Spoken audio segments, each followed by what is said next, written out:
네, 청년 정치인 두 분과 꽉 막힌 정치의 틀을 깨 정치 뉴스를 하는 시간이죠. 매주 화요일 아침에 만나는 청정시대 시간입니다. 이경 더불어민주당 전 상근 부대변인 그리고 신인규 국민의힘 상근 부대변인 두 분 모시고 이야기하겠습니다. 두 분 어서 오십시오. 네, 안녕하세요. 반갑습니다. 네, 원래 오늘은 그 양준우 국민의힘 대변인이 항상 나오는 시간인데요. 오늘은 좀 일정이 있으셔가지고 신인규 부대변인께서 나와주셨습니다. 우리 처음 나오시는 거니까 인사 한번 해볼까요? 예, 안녕하십니까. 저는 국민의힘의 상근 부대변인 신인규이고요. 오늘 양준우 대변인 제가 대타로 나왔는데 열심히 하도록 하겠고요. 네. 이 방송 이름이 되게 좋습니다. 청정시대로 돼 있어서 그쵸? 되게 맑은 느낌이 많이 나서 예, 청정한 두 분. 많이 기대가 됩니다. 우리 부대변인 이름에 신인이 들어가 있어요. 그러네. 이름도 신인규니까. 이제 이름도 부모님께 감사해야 되겠어요. 이렇게 되실 걸 알았을까요, 설마? 잘 모르셨어요. 좋습니다. 자, 윤석열 후보하고 이준석 대표가 어제 김종인 전 위원장에게 공식적으로 러브콜을 보냈습니다. 어제 있었던 출판기념회에 참석해서 윤 후보가 얘기한 거였는데, 근데 김종인 전 위원장 좀 신중한 입장을 보이고 있는 것 같아요. 자, 우리 신인규 부대변인께 여쭤볼게요. 상황이 어떻게 될까요, 앞으로? 일단은 지금 그 대선 선대위를 꾸리고 있습니다. 이 선대위라는 것이 사실 굉장히 중요하죠. 아무래도 대선 승리를 위해서는 가장 중요한데, 지금 저희는 일단 김종인 그 위원장의 그 선거에 대한 지혜, 그리고 네. 전략 이런 것들을 굉장히 저희는 높이 평가를 하고 있고요. 이제 김종인 위원장께서 이제 저희 선대위에 합류하는 그 과정이 지금 조금 이제 외부에서 보기에는 어떤 이제 여러 가지 썰들이 많이 나오는데 그건 말 그대로 그냥 썰에 불과하고. 썰이에요, 그냥 단순히 예, 썰? 그렇습니다. 그리고 김종인 위원장께서 오셔서 이제 빠른 선대위를 출범시키도록 하겠다는 것이 현재 당의 입장입니다. 근데 이제 김종인 총괄선대위원장 정권이든 아니든 어쨌든 맡을 것 같기는 한데 김병준 상임선대위원장 체제 이것도 같이 가지 않냐 이렇게 물어보니까 매우 불쾌하더라고요. 되게 싫어하시나 봐요. 그래요? 근데 지금 뭐 제 개인적인 생각으로는 사실 선대위라는 것이 뭐 용광로, 원팀 뭐 이런 얘기 되게 많이 하는데요. 굉장히 네. 중요합니다. 근데 사실 민주당도 지금 굉장히 큰 메머드급 선대위를 꾸리지 않았습니까? 네네. 근데 어제도 우상호 의원께서도 한 방송에 나오셔서 좀 이게 큰 조직이 또 오히려 문제다 이제 이런 얘기도 하시거든요. 근데 저는 네. 그 말도 일리가 있다고 생각을 합니다. 사공이 많으면 또 배가 산으로 갈 수도 있기 때문에 그래서 이제 어떤 선대위를 꾸리느냐는 사실 그 선거를 놓고 전략적으로 판단을 해야 되고요. 어떤 당의 노선 그리고 우리가 이제 집권을 하면 어떤 방향으로 가겠다라는 그런 큰 틀에서 저희가 접근을 해야 되기 때문에 그런 부분에서는 저희가 조금 진통처럼 보일지라도 어떤 확실한 좀 그런 결론들을 내고 좀 확실한 팀으로 출범을 하는 것이 좋겠다. 좀 더 신중할 필요가 있다 이렇게 생각하고 있습니다. 네, 임금수님께서요. 앞으로 양준우 대변인 그만오라 그러고 오늘 출연한 분으로 바꾸세요, 영희님. 이렇게 하셨습니다. 혹시 아는 분이세요? 아니요, 잘 모르겠어요. 임금수님. 이름도 처음 특이하시네, 있어요. 이분도. 임금수. 예. 임금. 네, 임금님이시네요. 네, 좋습니다. 자, 우리 이번에는 이재명 후보 관련된 얘기를 한번 여쭤볼게요. 우리 이경 대변인께. 이재명 후보가 대장동 의혹 관련해서요. 특검 수용하겠다 뭐 이런 발언을 했는데 이게 당하고 사전조를 거치지 않은 거였다. 그래가지고 당하고 조금 서로 혼선이 있는 거 아니냐 이런 얘기가 나오더라고요. 이거 어떻습니까?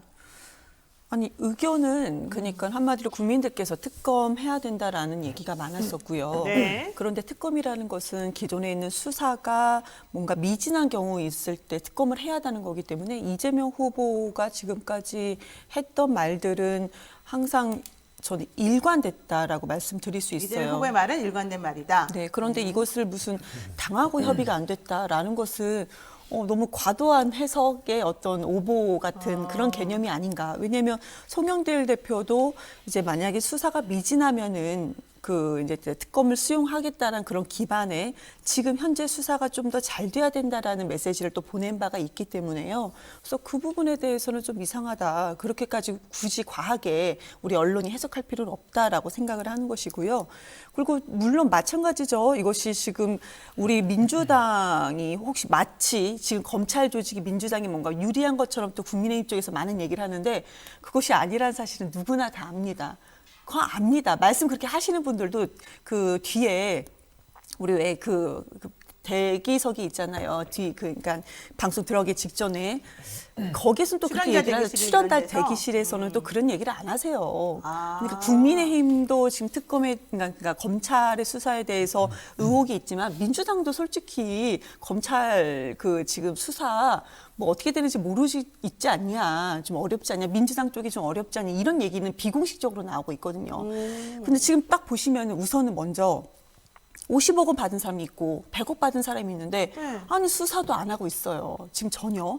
그리고 하나은행이 7천억 원 자금을 부담을 했는데 네. 왜 이익 배당을 특정 인물로 가느냐. 네. 이것이 이재명 후보가 했던 거라고 계속 몰고 가고 있지만 실질적으로는 그 내부에서 왜 이렇게 일어났지? 거기에 연관된 사람들이 토건 비리 세력인 거고 또 돈을 받았던 사람들이 이제 또 국민의 연관자니까 좀 뭐가 이상하지 않냐. 이거부터 우리 일반적인 국민들도 여기서부터 수사하는 게 당연한 건데 전혀 하고 있지 않거든요. 그래서 이렇게 수사를 좀 더 잘하자. 국민의 시각으로 봤을 때 잘하고 그럼에도 불구하고 국민들께서 미진하다라고 하신다면 특검 좋다, 받겠다. 이런 얘기는 민주당 내부에서는 계속 나오고 있었던 얘기입니다. 네. 뭐 이거는 뭐 논의가 되고 안 되고 문제는 아닌 것 그러니까 같습니다. 내부자 문제 아니고 이재명 후보 계속 일관된 그런 의견이었고 이거를 그런 식으로 보도하는 언론의 잘못이다 이런 얘기를 하시는 건데 그러다 보니까 언론의 잘못이다라고 하기보다는 누군가는 그런 얘기를 했으니까 국민의힘 쪽에서 했으니까 네. 그 이제 그 따옴표를 띄어서 그렇게 보도가 되는 거 아니겠습니까? 그건 좀 그렇게 몰라요, 좀 솔직히. 보여지고 있는 것 같아요. 근데 사실 이제 이 얘기를 여쭤보려고 제가 그런 건데 언론이 기울어진 운동장이다 이런 말을 계속 하면서 사실은 민주당이나 이재명 후보에게 좀 불리한 식으로 항상 뭔가 해석이 되고 기사가 나가는 것 같다 이런 사람들의 해석도 있거든요. 그럼 그런 부분도 좀 인정하세요? 저희가 뭐 언론 탓을 한다 이런 얘기를 많이 그건 하시는데 아니지만, 네. 그렇진 않아요. 민주당은 원래 지금 우리 24시간 돌아가는 종편 채널만 봐도 거기 패널 구성만 봐도 제가 TV조선 그 뭐 채널A 같은 데 나가면 기본이 4대1, 3대1이에요. 그냥 그렇게 패널이 구성이 되어 있어요. 그리고 주제도 민주당에 전혀 유리한 주제가 아닌 것이고 거기만 그렇습니까? 다른 종편도 마찬가지입니다.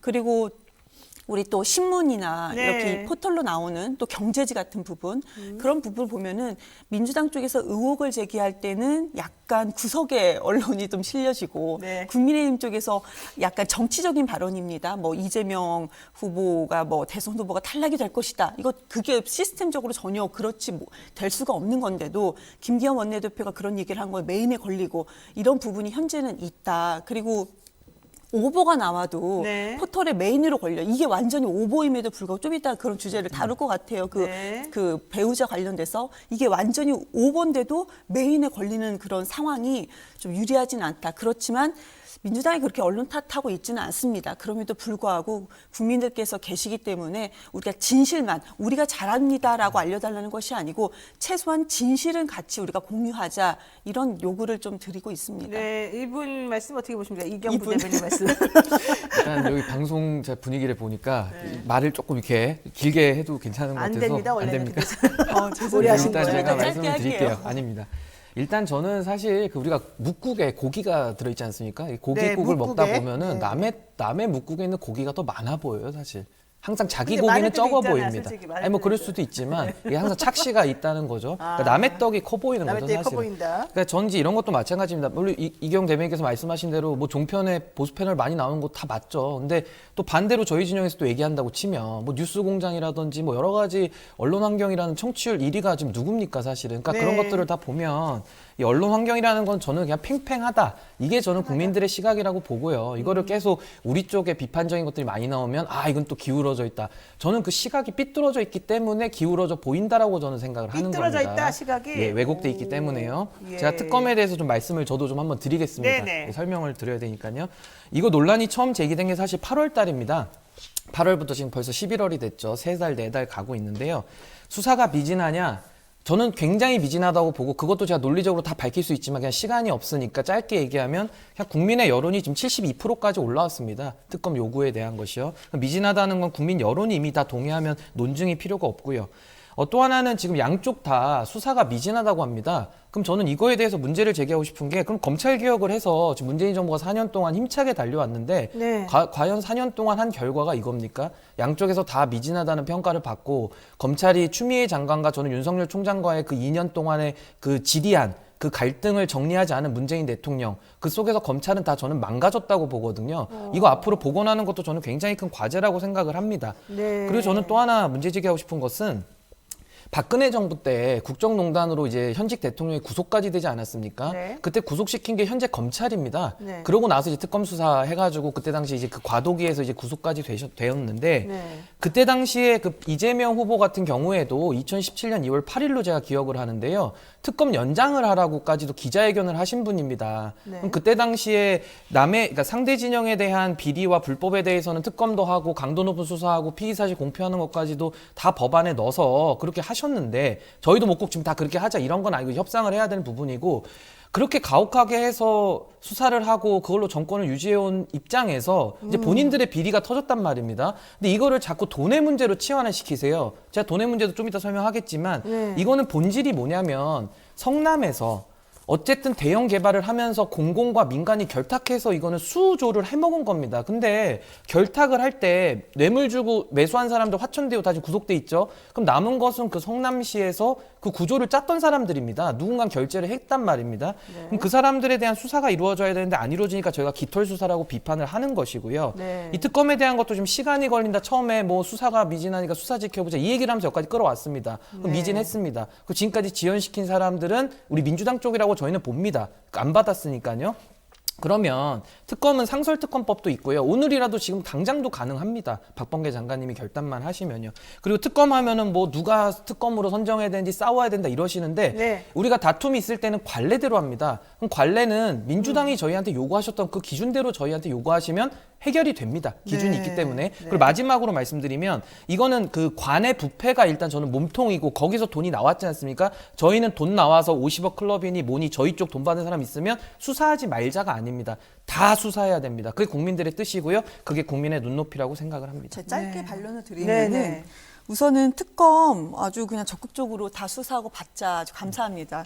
그러면 초기 자금이 나왔던 부산저축은행 특검도 해야 된다라고 얘기를 해주시면 더 좋을 것 같아요. 그런데 거의 못 받겠다, 그거는 안 된다, 좀 이상한 얘기를 하고 계시는 거고요.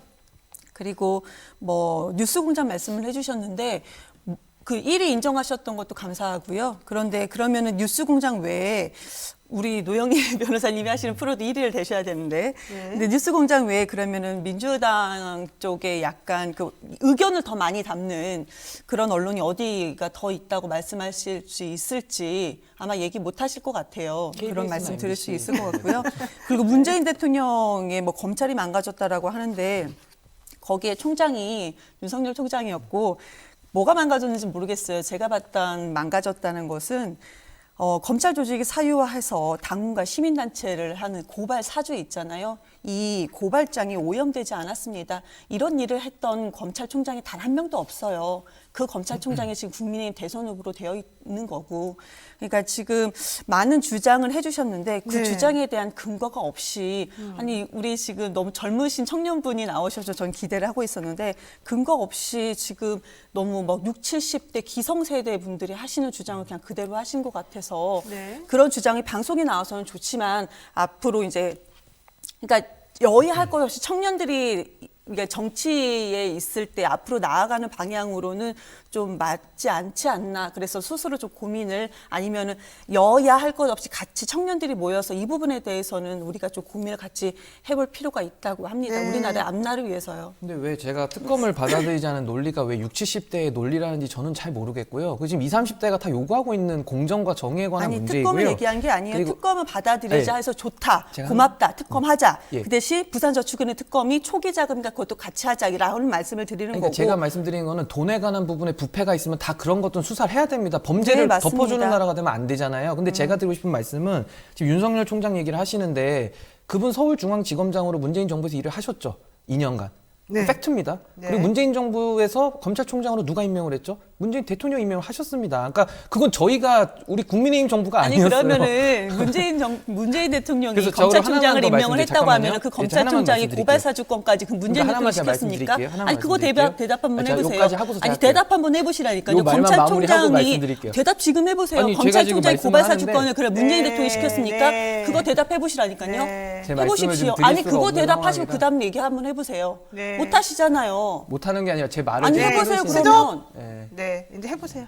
그러니까 왜냐하면 제가 지금 말씀드린 게 돈에 대해서 하지 말자는 게 아닌데 네. 자꾸 말을 막으셔서 제가 네, 발언을 네, 못했고요. 몸통에 대해서 수사를 하면 결국은 돈이 나올 겁니다. 돈이 어떻게 빼돌려졌고 그 돈이 누구에게 들어가는지까지가 나올 겁니다. 그럼 나온 사람들 다 그건 처벌을 받아야죠. 범죄니까. 그러니까 저는 그거예요. 그 몸통에 대해서 일단 수사를 하면 돈의 문제는 자동적으로 나오기 때문에요. 저희는 강도 높은 몸통에 대한 수사를 하자는 겁니다. 그 그럼 돈의 문제는 몸통이 나오니까. 뭔데요? 성남시에서 저지른 불법과 아니, 비리들이죠. 몸통이 뭔데요? 몸통이가 성남시에서 이루어진 그래서 불법과 그러면 보수 언론에서는 그거에 대한 걸 보수 제가 언론에서 말씀드리는 잠깐만요. 겁니다. 보수 언론에서 그러면은 아 이거는 이재명 배임이 아니다라는 그 기사를 왜 실었을까요? 그럼 그 몸통이 뭘까요? 몸통이 뭐예요? 그리고 제가 성남시에서 이루어진 이거 부패와 질문 비리라고 하나 할게 아까 말씀을 그 계속 대답하기로 드렸습니다. 했던 거 문재인 정부에서 그래요. 윤석열 검찰총장을 임명을 했습니다.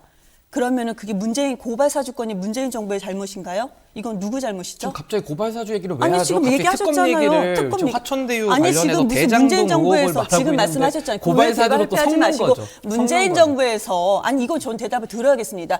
윤석열 검찰총장을 임명하셨잖아요. 이렇게 얘기했잖아요. 근데 그 윤석열 검찰총장이 지금 고발 사주가 지금 문제가 있는 거예요. 그거에 대해서는 그럼 어떻게 제가 얘기하실 말씀드릴까요? 거냐고요? 고발 사주는 지금 공수처에서 수사 중이죠. 수사를 굉장히 열심히 제가 하고 계시지 말하는 거는 그렇게 않습니까? 말 근데 흐리지 그거에 대해서 마시고 지금 특검을 그렇게 얘기하는데 두 흐리지 개를 마시고 섞으면 흐리지 이게 마시고 논점이 어색해질 문재인 것 대통령이 같습니다. 임명했잖아요. 그렇게 얘기하셨잖아요. 그러면 지금 고발 사주권이 문재인 대통령이 문제라는 것입니까? 얘기해 보세요. 아니 저는 지금 화천대유에 대해서 얘기하고 있는데 고발 사주로 문재인 얘기를 하시면 대통령이 그럼 지금 고발 사주에 윤석열 대해서 또 검찰총장을 토론을 임명하지 같이 하시죠. 않았습니까라고 네, 했잖아요. 그 부분에 그거에 대해서 그럼 윤석열 검찰총장에 대해서 제가 얘기를 하고 난 다음에 반론으로 그 얘기를 하셨는데 그럼 고발 사주권에 대해서 이거는 문재인 대통령의 잘못입니까 이게? 저는 문재인 대통령 잘못이라고 말한 적이 전혀 없습니다. 그럼 고발 사주권에서는 어떻게 생각하세요? 고발 사주에 대해서 공수처에서 지금 수사를 하고 있다고 제가 말씀을 드리지 그래서 않았어요? 이게 지금 오염되지 않는 고발장이 있는 것을 이 일을 벌린 그러니까 지금 것이 제가 이 일을 민주당에 벌린 대해서 것이 말씀드리고 싶은 게 윤석열 이거예요. 검찰총장인데 그거에 대장동에 대해서는 얘기를 대해서 안 하시잖아요, 특검을 지금. 얘기하고 잠깐만요. 있는데 네. 갑자기 고발 사주 네. 얘기를 하시면서 다른 쪽으로 논점을 흐리시는 네, 겁니다. 이제 그만 여기까지 얘기를 하겠습니다. 왜냐하면 두 분이 서로 다른 얘기를 하고 있어가지고 제가 정리가 안 됩니다. 예, 이 얘기는 여기까지 하고요. 요 하나만 시간 벌써 다 됐어요. 자, 요 하나만 여쭤볼게요. 지난 15일에 여론조사가 있었습니다. 더불어민주당하고 국민의힘 지지율 격차가 상당히 좁혀진 걸로 나타난 게 있었었는데요. 리얼미터가 YTN 의뢰로 지난 8일부터 12일까지 전국 18세 이상 유권자 2,522명을 대상으로 조사한 결과입니다.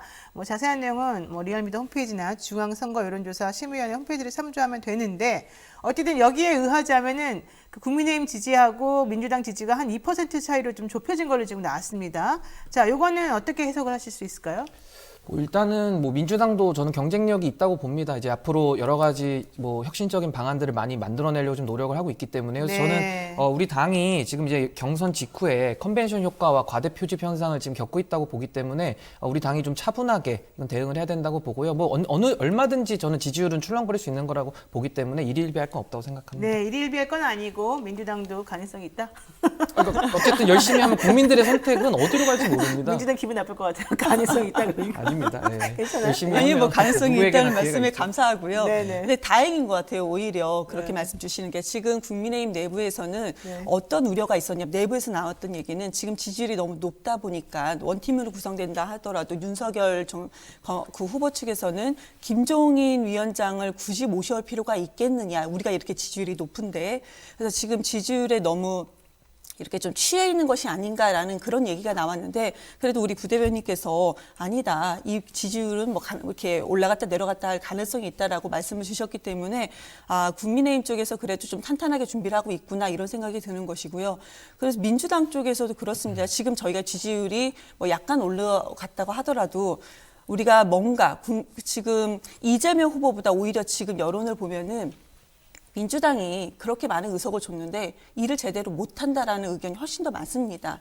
그래서 민주당이 지금 선대위가 구성이 됐음에도 불구하고 선대위가 지금 일하는 것을 보면은 마음에 들지 않는다 그런 의견도 참 많고요. 근데 이런 부분에 대해서 민주당이 지금 귀를 열고 뭔가 해법을 찾아가고자 하기 때문에 민주당에서 앞으로도 지지율을 그러니까 국민께 구애를 하는 지지율이잖아요. 그런 부분에 대해서도 좀 가능성이 있다 말씀 주셨고 저도 내부에서도 뭐 가능성이 있을 거라고 희망을 또 갖고 있습니다. 네.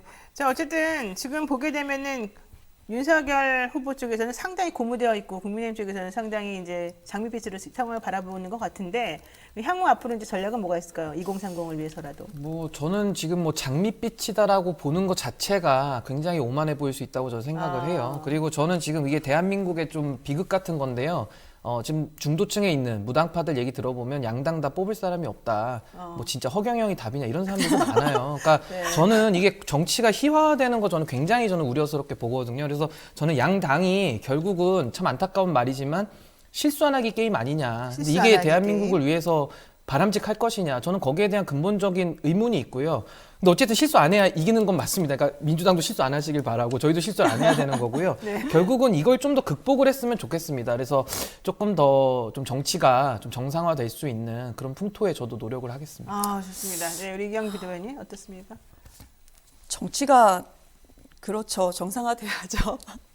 근데 글쎄 모르겠어요. 지금 윤석열 후보의 행보에 대해서는 아직까지는 그러니까 정말 저분이 어떤 메시지를 내고 있는지 지금 그럼 내부에서도 그런 얘기는 나와요. 청년들 사이에서도 정책이 전혀 없다라는 얘기가 이제 민주당 내부가 아니고 국민의힘 내부 청년들 사이에서 나오는 얘기예요. 저는 처음 그리고 듣습니다. 국민의힘 내부 청년인데 처음 듣습니다. 제가 그럼 끝나고 나서 누가 네. 얘기했는지 뭐 네, 실명을 네. 얘기를 네, 해드릴게요. 말씀해 주세요. 네. 아니면 뭐 최근에 들어오셔가지고 모르는 걸 수도 있을 것 같고요. 그래서 좋은 정치 좀 국민들께 그 어떤 내 미래를 어떤 비전을 제시할 것인가 좀 건강한 토론이 됐으면 좋겠다. 네. 후보들 간에. 그런데 윤석열 후보가 토론에 자신이 없어서인지 전혀 받아주질 않고 있죠. 그래서 꼭 TV 토론이 아니더라도 비공개라도 좋으니 우리 국민의 또 청년들의 미래를 위해서라도 좀 건강한 만남이 있고 서로 간 달선 후보들 간에 어떤 회동이라도 한번 했으면 좋겠다. 이건 개인적인 의견을 좀 네, 말씀드리겠습니다. 2030을 잡기 위해서라도 혹은 국민들에게 제대로 인식을 시켜주기 위해서라도 어쨌든 좀 양 후보들이 좀 만나서 얘기를 해봤으면 좋겠다. 이렇게 좀 정리를 하겠습니다. 네, 오늘 성정시대 두 분과 함께했고요. 이경전 더불어민주당 상근 부대변인 그리고 신인규 국민의힘 상근 부대변인 두 분 말씀 여기까지 듣겠습니다. 오늘 고맙습니다. 감사합니다. 네, 감사합니다. 네, 급하게 제가 정리를 했습니다. 제가 끼어들 수가 없어가지고요. 오늘 매우 곤란했습니다. 네, 오늘 방송 저희가 준비한 건 여기까지고요. 내일은요. 윤석열 국민의힘 대선 후보 장모 최은순 씨와 18년 동안 법정 다툼 벌여온 정대택 관청 피해자 모임 대표와 함께하겠습니다. 사실 지난번에 이 정대택 씨가 좀 슬퍼할 만한 그런 검찰 관련된 소식이 하나 있었기 때문에 그 부분 무슨 내용인지 내일 한번 들어보도록 하겠습니다. 내일 아침 7시 30분에 다시 찾아뵙겠습니다. 고맙습니다.